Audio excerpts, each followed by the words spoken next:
muted, sorry, because I'm just driving back from a session, so that's why my camera's not on. No problem, Scott. 5 minutes, and I'll turn my camera on. That's great, mate. No worries. I appreciate you joining us. Catherine's given us an understanding of how you're becoming involved in goalball, so that's great. Thanks for joining. No worries, thank you. Hi, everyone. Welcome to the first ever Goalball CEO Corner. We want to utilise technology to open up and speak to people about what's going on in Goalball UK and provide an opportunity for people to ask questions around what's going on, around what we're doing. I want this today to be informal, as all the sessions are going to be. If you can raise your hand, we'll try and answer questions that way, or pop them in the chat box if you want to pop them in there. But just enjoy, really, and if we don't make sense, let us know. We want everyone to understand exactly what we're doing and what's been going on with goalball. Tonight is in the main about our new strategy, where we've come from, where we're going, and the process of the new strategy, which has been going nearly 9 months now in terms of preparing for the new strategy. And we've been speaking quite a lot internally and beginning to look externally as well, and this is the first step of us talking externally around where we're going to go. I think it's important to understand where we've come from. Goalball UK was formed in 2010.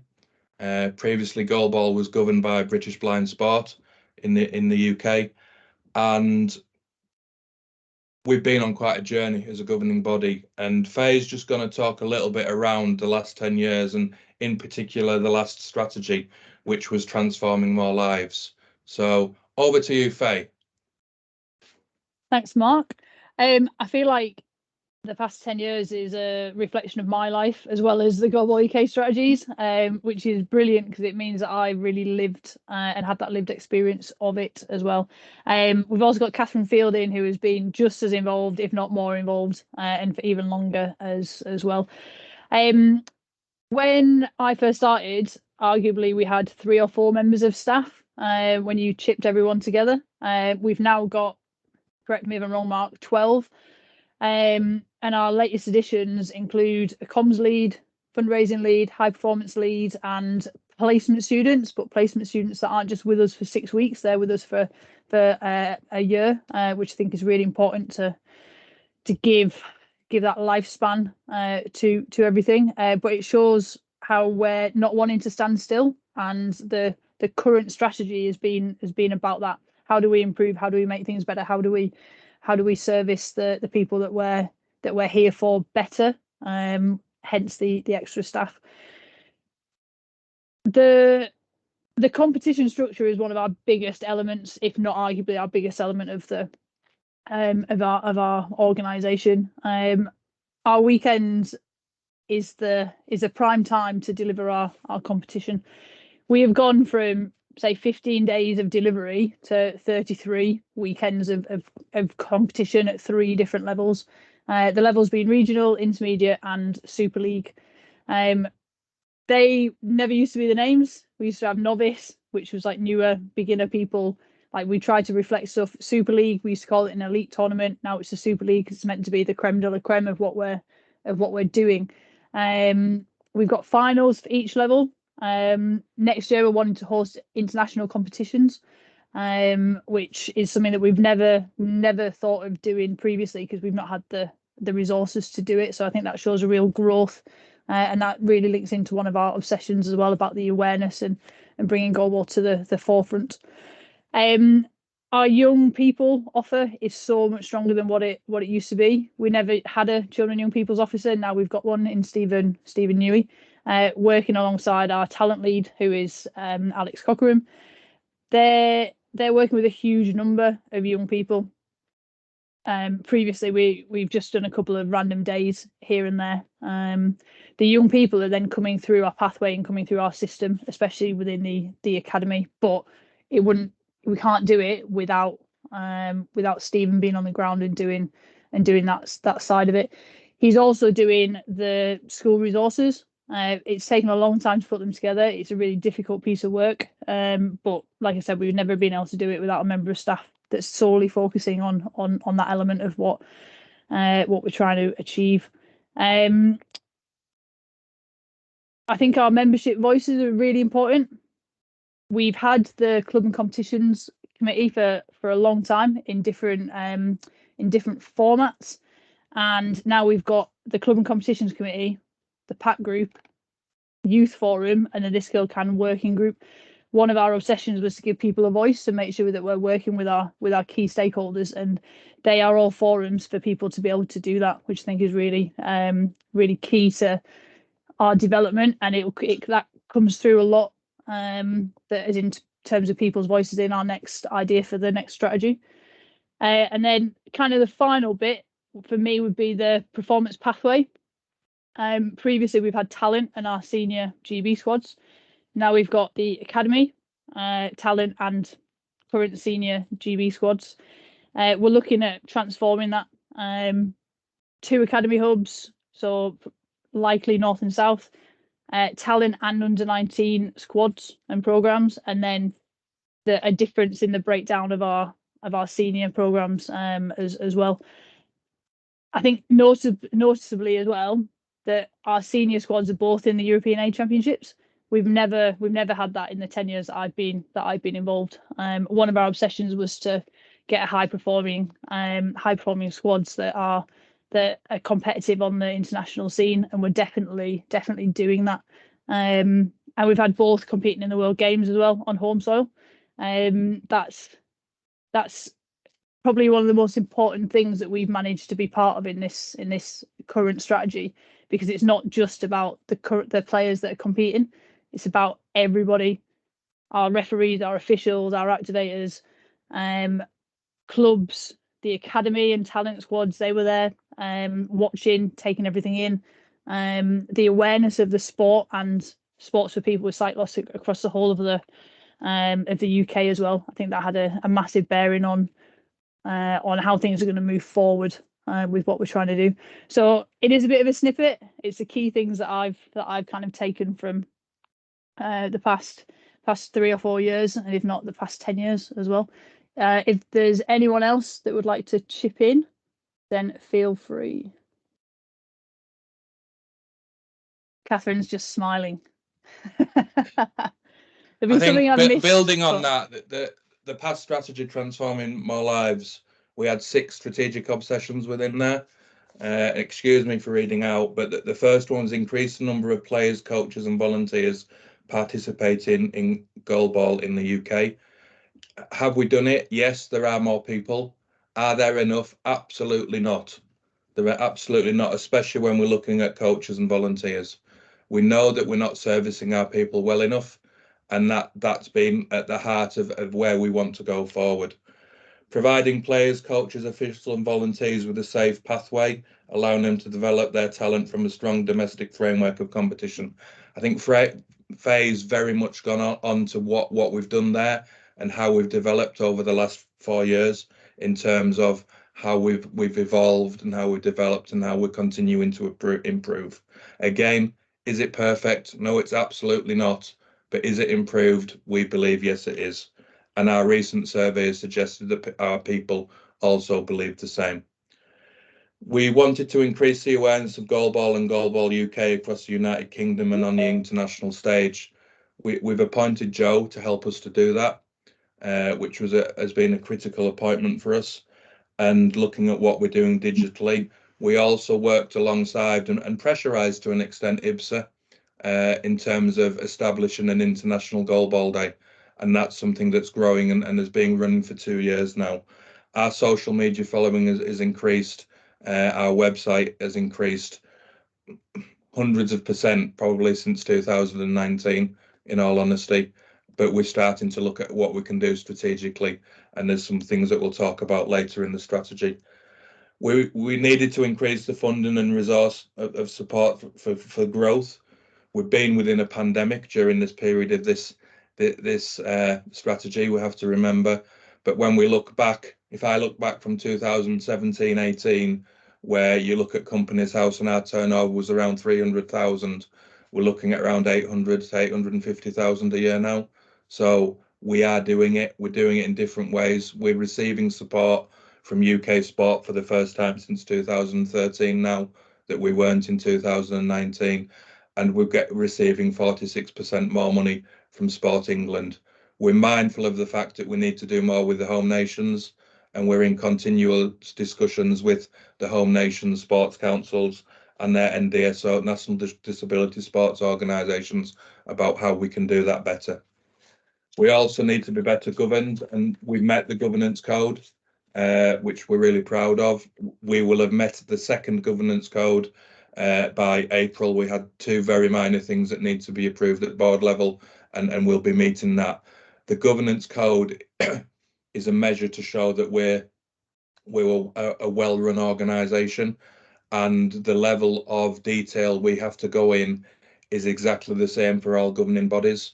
And when we've got 12 members of staff, compared to the FA, who have probably got hundreds of members of staff, and other large governing bodies, we have to meet the same standard as them, and we're almost there at doing that, which I'm really proud of. And as Faye said, continuing to develop and grow our high performance programme. We have got 2 teams now in the A competition, which is a remarkable achievement, and we've got a pathway coming through.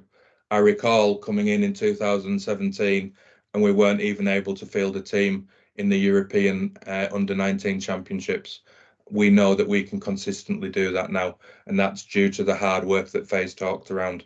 So are we there? Absolutely not. Is it a long journey? Absolutely is. And I think that if we were talking about the UK, I think we'd probably still be, if we were going from Land's End to John O'Groats, we wouldn't be very far at all. So we might not even be in Bristol. So it's a long journey, and we're mindful, and we need to keep going. But we've got a committed team, and we know that we've got a committed group of volunteers, both within the governing body and within clubs, who are supporting us and moving us forward. We started, as I said, the journey, and Faye's supporting me in this journey alongside board members for our new strategy in July last year. We met and had an away day with the board, and they'd been speaking within the subgroups that they'd been working with, and they'd been speaking to people that they know, and listening to members of staff. And we came up with a few assumptions as to what they believed we needed to do after that day. Things that we knew we were doing well, things that were areas for development of where we needed to go. And we strength tested them with the executive team, the staff team, in September, because we had a bit of a break in the summer, because we had that little thing called the IBSA World Games, which took all of our time during that period at all different levels. That staff team day in September was an absolutely fantastic day. The staff were really engaged with where we were going to go, and we came up with lots of ideas, but a lot of people were sharing the same things, and them things were we had a lot of knowledge within our room, but we needed to distribute that knowledge better to our people in order to help the sport be more, distribute the leadership as such. We needed more people, is what we felt, people to support us on our journey, and we needed help to facilitate more activity. As Faye said, we're doing 33 weekends of competition, and she didn't mention the fact that we've got talent, we've got academy, and we've got Great Britain things going on as well during them times. So our weekends are chock-a-block, and if we're going to grow, it needs to be with the support of our very talented volunteers and support. And we decided, we've had a little thing called inflation going on recently, and although we've got more money, that more money isn't going as far. So we realised that we're going to have to do things slightly differently. And Faye's alluded to some of the things that we're going to start doing differently in terms of the performance pathway. But that will be done in other ways as well. But at the heart of what we want to do will still be our players, because that is the heart of our players and our goalball community. We want them to be the heart of all of our decision making. Subsequently to that, the meeting that we had with the staff, we then had a senior leadership team meeting where we started pulling together what I'm going to share with you shortly and start reading out to you in a little while. and then it went to the board, who refined and were happy with where it was. We've also had some initial conversations with stakeholders, i.e. our paymasters. We've shared things with Sport England and we've shared things with UK Sport. And as I've said, now we're going to share it with you, the goalball community. Now this is the first stage, but then Faye and I will be speaking to different groups. And it's great that we've got Sarah on here from the Club and Competition Committee. We're going to speak to them. We're going to speak to the Youth Forum. We're going to speak to coaches, so that we get a real feeling of, are we hitting the right mark here, or are there things that we want to change? You want to change, because at the end of the day, it's not our strategy, it's your strategy. It's the goalball community strategy. Then it will go back to the board, and then it will come again, as I say, to members, and then we were launching it.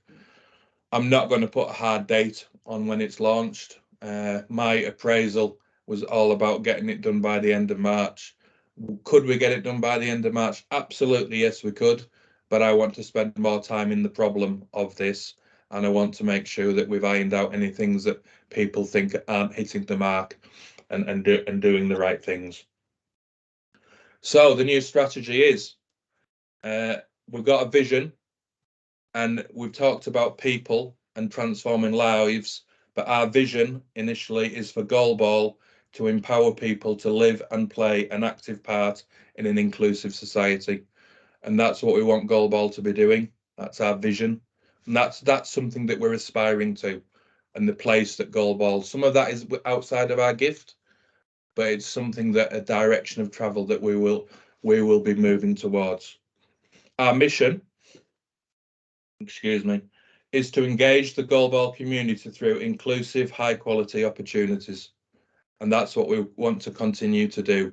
We need to make sure that things are of high quality, and inclusive for as many different people as we had. We did have something in here that said opportunities for all, because we talked about high performance, and Faye mentioned the word elite. And I don't like using the word elite, because if you're playing a regional competition, or if you're playing for Great Britain, or if you're just playing for your club, someone at Cambridge, for me, none of them people are elite. Everyone is elite as one another. Everyone for me is as important as one another. And I don't like the hierarchical system. Everyone's on a pathway. Some people will progress in terms of their performances and get to Great Britain. Some people will stay at regional. But as long as they are happy playing their sport, that is what we want to do, and everyone to have a positive experience and have as many experiences as possible in doing that. We have the values that we've set out. The first one that we've got is ambitious. We will be striving to improve outcomes for all. We want to be caring. We are caring for our people, and we will provide safe experiences. Inclusive. We will promote inclusion, champion equality, and celebrate diversity. And we want to be connected. We want to be working together to make positive change. And that's interconnected within our governing body, with our clubs, and with the board and such like, so that we're strong. But we need to be working together with what a term that's coming out, the sporting ecosystem. And we need to be reaching out to be working with other organisations, whether that be other governing bodies, whether that be other charities, or whether that be activity partnerships. We want to be working with different people, because the different expertise will help us to go on our journey. We went to a Sport England event recently, and if you go alone, you can go fast. But if you go together, you go further. And that's something that we want to focus on over the next 4 years, going together and going further, so that we can be creating sustainable models. We're still looking at strategic obsessions. We decided as a team that it's what we're about, in terms of people might have strategic objectives, but these are the obsessions, the things that when we're thinking about what we're doing at work, these are the things that we're obsessed with, and these are the things that we need to focus on. So we've got 6 of them again, but they're slightly different this time. There's a headline to them, and it says, we are committed to serving our community. Our strategic obsessions are focused on people. And that is essentially what this is about. It's about people, because we realise that the people within our organisation, our goalball community, are the most important asset. So for our people, we'll be focusing on players, we'll be focusing on workforce, and we'll be focusing on the experiences for our people.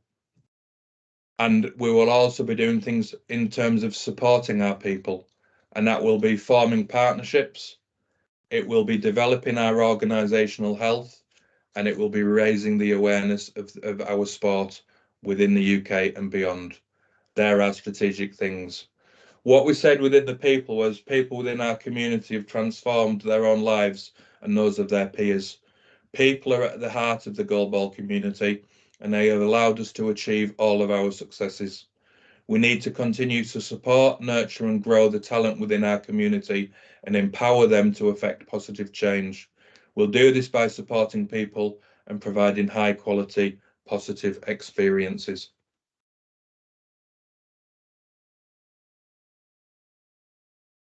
Has anyone any questions so far, before I go into some further detail?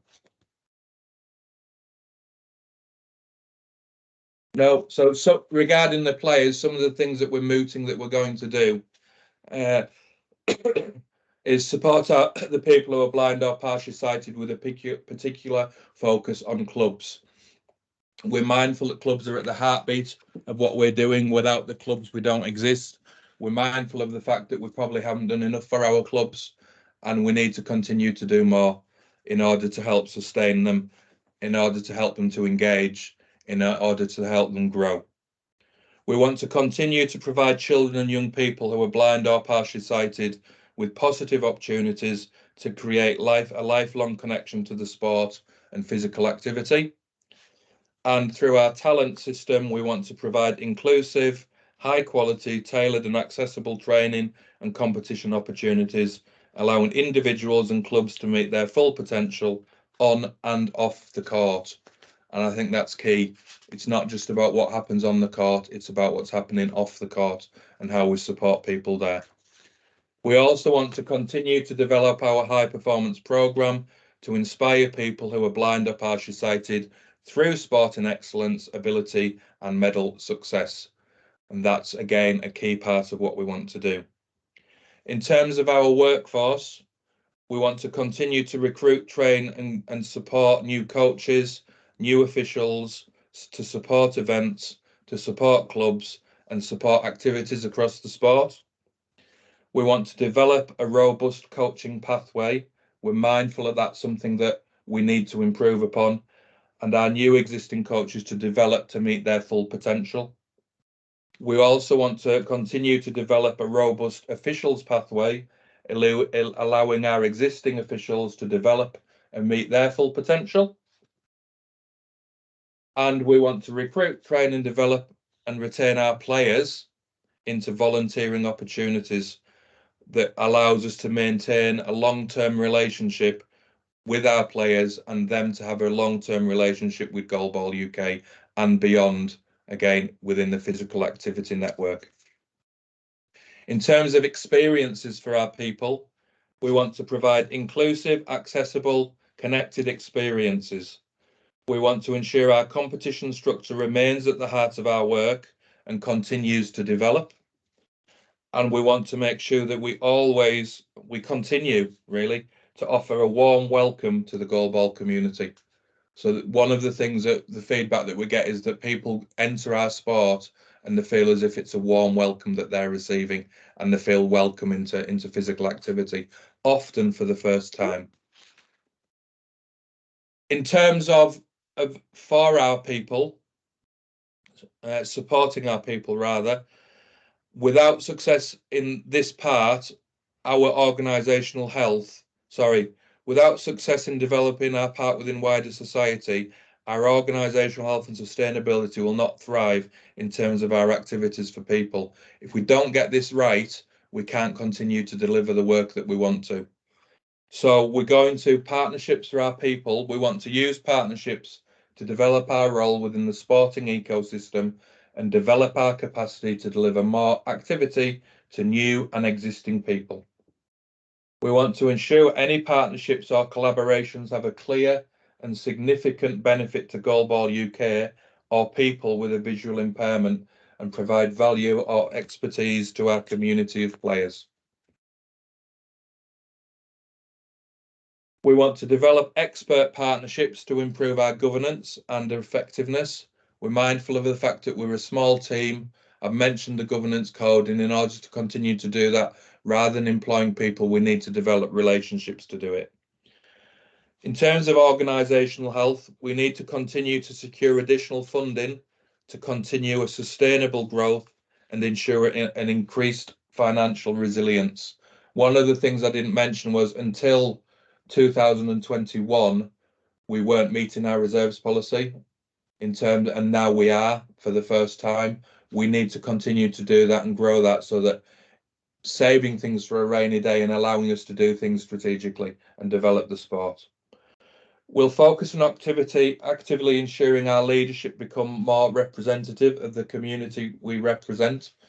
We do have people within our board subcommittees who do have a visual impairment, but we're keen to get more people with a visual impairment representative at all levels, whether that be within staff, whether that be within board, whether that be within subcommittees, because it's a sport for people who are visually impaired, and we need that lived experience helping us to make decisions. We want to continue to ensure that our sport is ethical, fair and clean. We've done an awful lot of work, and Gary and Faye initially have led that work in terms of United Kingdom anti-doping. We are a clean sport. We're recognised as a clean sport, and we want to continue to be that sport. We will ensure that safeguarding health and well-being is integral to all of our activity.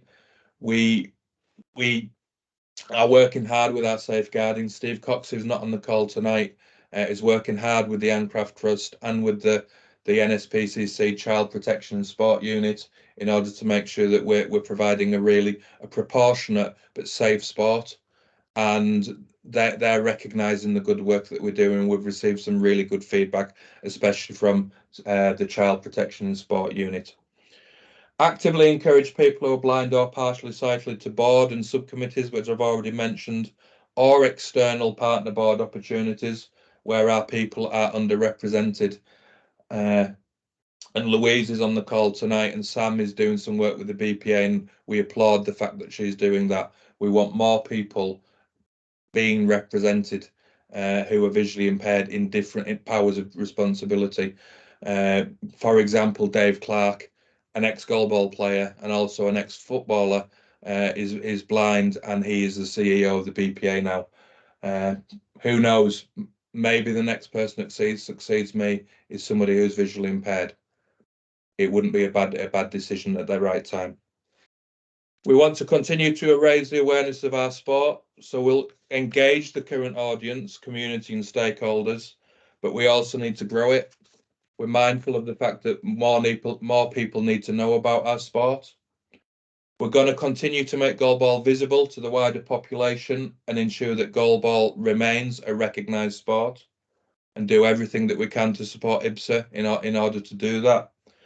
Communicate with our people consistently in a variety of ways to meet their needs.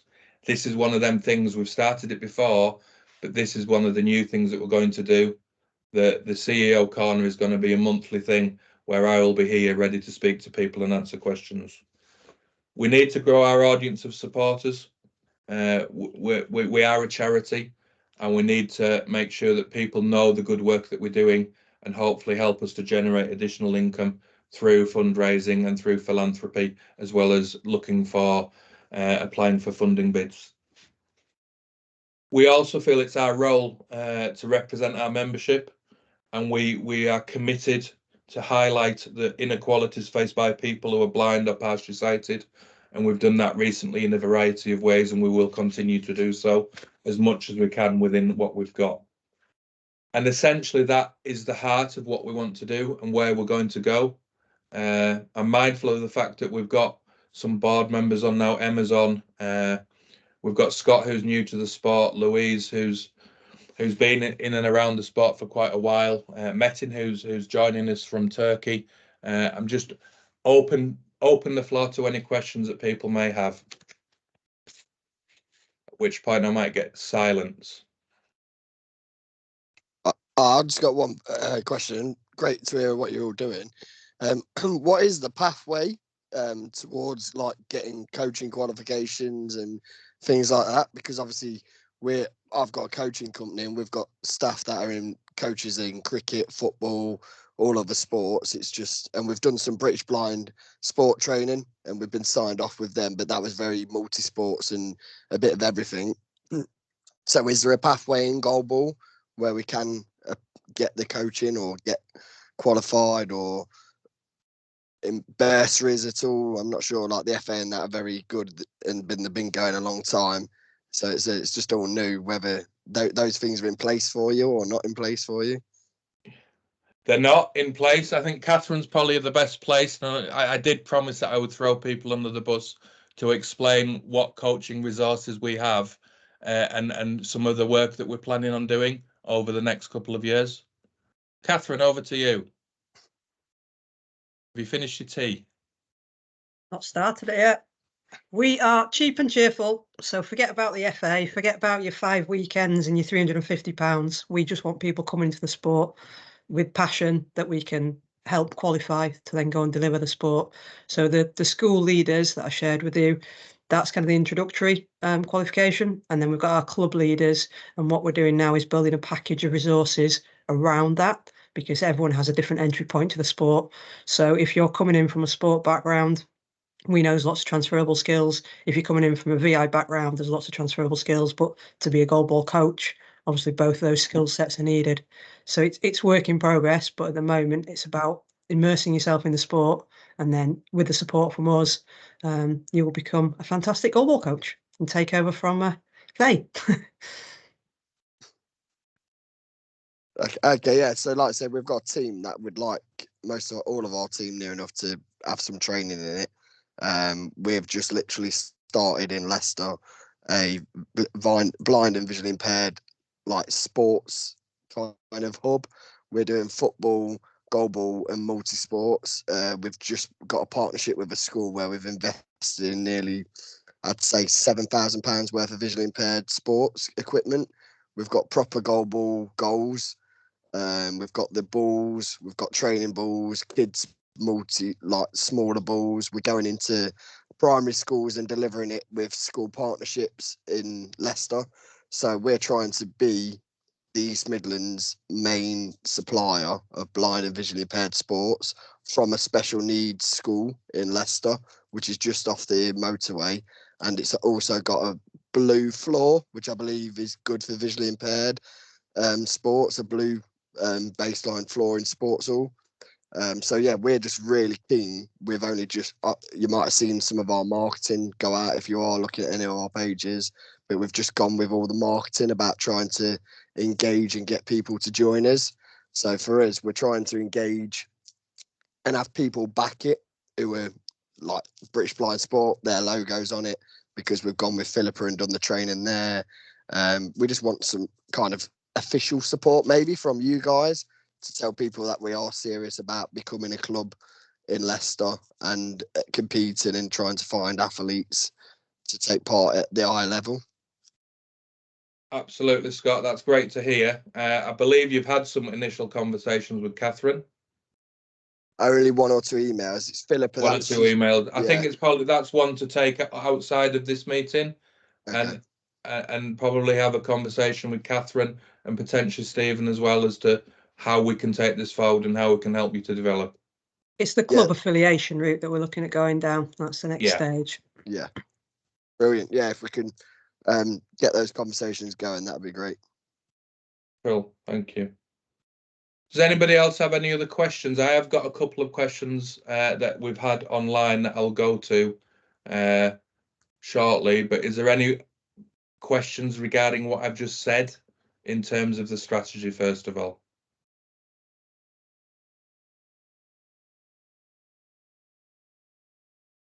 Okay. We've got one question here then. Louise sent a question in Will GB goalball athletes ever be able to be nominated for world-class athlete programs? As if not, why not? As supported athletes would that make for a better outcome on the world platforms? I think we've got Gary here who's probably best placed for that, because if they were on world-class programs, they would be funded by UK Sport, and Gary manages the relationship, or what the significant relationship with UK Sport. So Gary, do you want to answer that question on our behalf, please? Yeah. Hi, Louise. Hi. Hiya. Yeah, to sort of answer that question, any sport or government body to be eligible for world-class programme funding has to be a sport within the Paralympic Games and have an event in the Paralympic Games. And goalball, by virtue of that, does have their sport, both male and female, in the Paralympic Games. So our sport is eligible for world-class programme funding. That's the good thing about our sport, because not all sports are in that position. In order to access world-class programme funding, you need to be hitting a certain level. So our teams and athletes need to be hitting a certain level. And at the moment, they're not at the level to access that level of funding. To get that level of funding, we would need to be delivering medals on the world stage, or being very close to doing that. And that's something we've not achieved, and certainly not in recent history. And that's what we're working towards. So that's the key thing. I think for us as a sport, we're fortunate to be able to access that. It's just getting our athletes to the level to be able to attain that. And I don't know if that answers your question, because other sports are very different in the way they're made up. And you could look at swimming for an example, and you could, depending what athlete you are, you might be a world level athlete in a certain event, but your event's not in the Paralympic Games. Therefore, that individual wouldn't be eligible for world-class programme funding. I'm just, that does answer my question really well. Thank you, Gary, for that. I didn't really know very much about the World Class Programme, and it's only recently Samantha's been nominated for it, and only because of her journey with that, I am aware of it. I do know that I must have known somewhere that athletes were supporting to be at that kind of level, and just wondered, it was just one of those questions that, would goalball be eligible? And it's good to know that they would be, and that those opportunities are there when the time's right. So thanks for that. Yeah, that's fine. Is it for swimming Samantha's been nominated? No, for rowing. For rowing? Yeah, Samantha gave up swimming. She still couldn't get classified for swimming, and is now internationally classified for rowing, as well as, our goalball one still stands, and so does our football. Yeah. But couldn't get classified for swimming. But no, that's really good. I just wondered, it wasn't something that I really knew very much about, and it was just that question has been well answered. Thank you, and it's hopeful for the future. Good. Yeah, thanks. No problem. Thank you. We've also got some questions not linked to strategy as well, but that have come in from Metin, which are more goalball specific and almost philosophical questions, I would say, that we've received from Metin. The first one is, do you think goalball has become a sport for the general public? I think at the heart of what we want to do, and what I've said within there, is that our sport, we want it to be for people who are visually impaired. We want it as a sport that is designed specifically for people who are visually blind or partially sighted. And it's not a derivative of another sport, so it's not come from another sport, like blind football or sitting volleyball. It's a sport that was specifically designed for people who are blind or partially sighted, as I've said. And I think that's important. And I think it's at the heart and makes our sport special. And yes, we do have some people who are sighted playing the sport in the UK.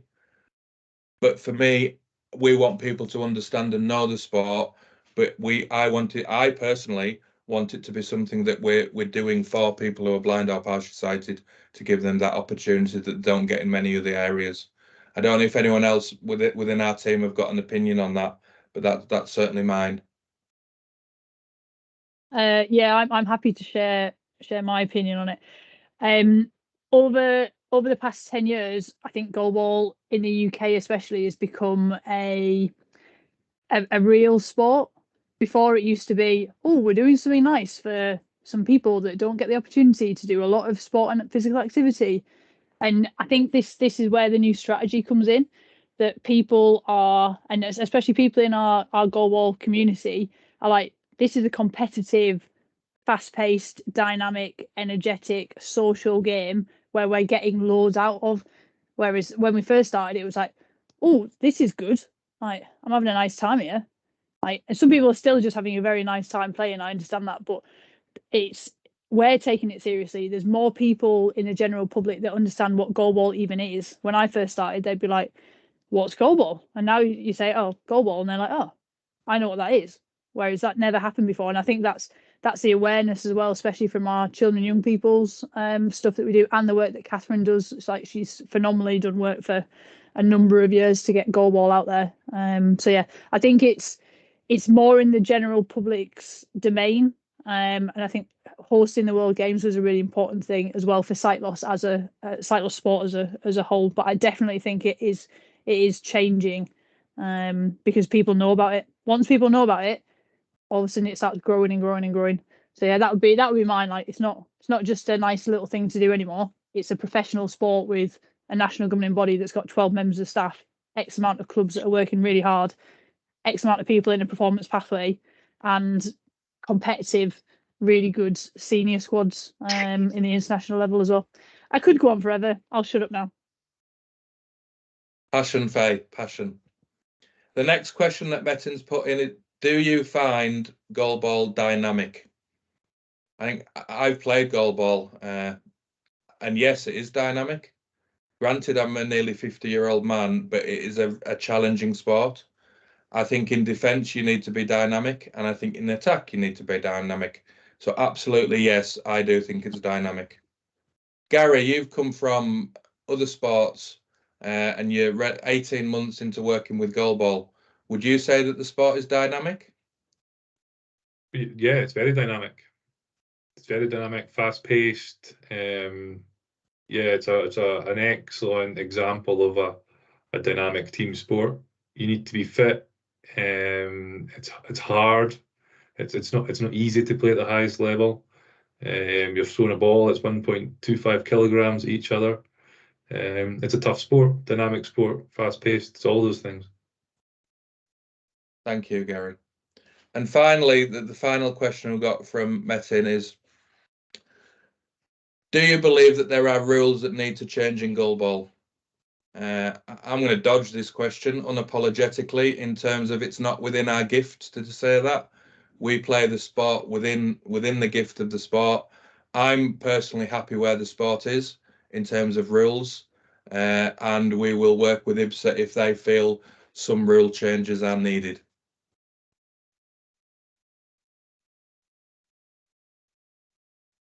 Louise, you got your hand up. Yeah, I just think that other sports could maybe learn from goalball, to be honest. You know, some of the rules within goalball could actually be mirrored in other sports, and I'm talking about blind football actually, you know, especially around the eye shade penalties.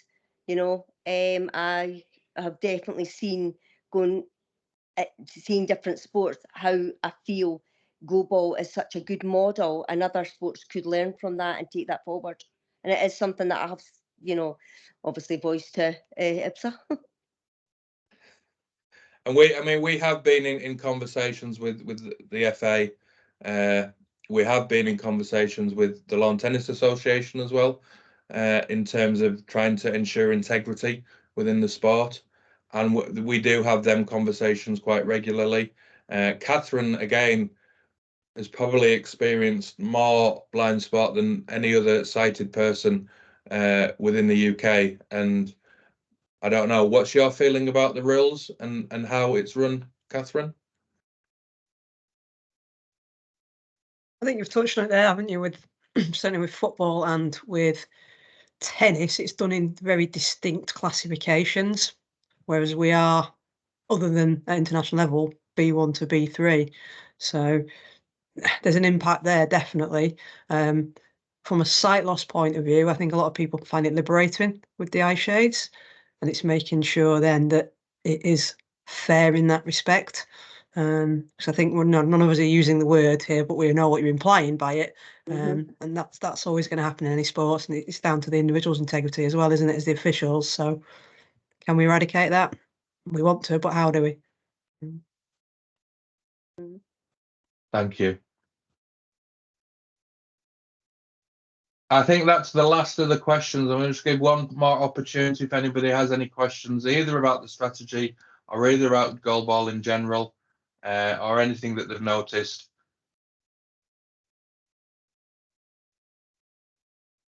I'd I'm just looking. like to say that Go on, Louise.